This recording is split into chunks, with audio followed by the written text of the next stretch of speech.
First of all, Canada has been there for Ukraine from day one, indeed from before day one, as in 2015 we started training Ukrainian military forces on the ground in Ukraine, which was a significant part. Western training to the Ukrainian armed forces is one of the reasons why Ukraine has been able to stand up to the Russian invaders so effectively over the past years. It's not just Canada, a number of countries have been involved, but for historical reasons, Canada having the second largest diaspora of Ukrainians in the world means that we felt deeply connected to Ukraine, but we also believe deeply that it's not just about Ukraine, it's about the rules and the values and the principles of sovereignty, of independence, of territorial integrity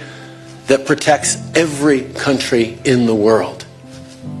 All of us rely on those rules to be able to build peace and security. And we know that with the world changing, we're all going to have to do more around peace and security. One of the key themes that we heard today, as we've heard from many, many partners around the world in NATO and elsewhere over the past number of years, is people are going to be doing more on defense. 9.5 years ago when I took office in Canada, the previous government had us down below 1% of defense spending, even though the NATO 2% pledge had been made a year or two before.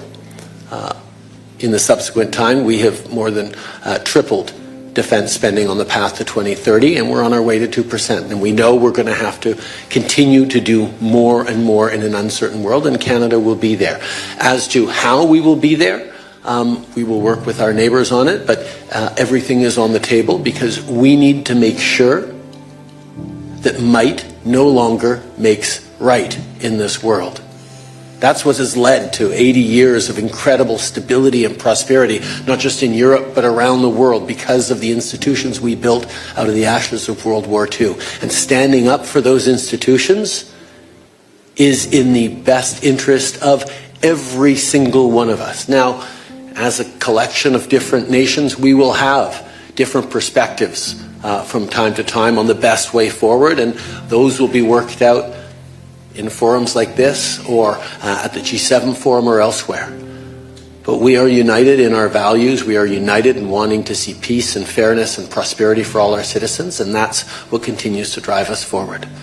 Le Canada va toujours être là pour l'Ukraine, on est là depuis les débuts, on va continuer de l'être et on regardera comment on peut mieux aider dans les années à venir, parce que défendre l'Ukraine, c'est pas juste défendre l'Ukraine, c'est défendre les principes et les valeurs qui nous protègent tous. Merci à vous.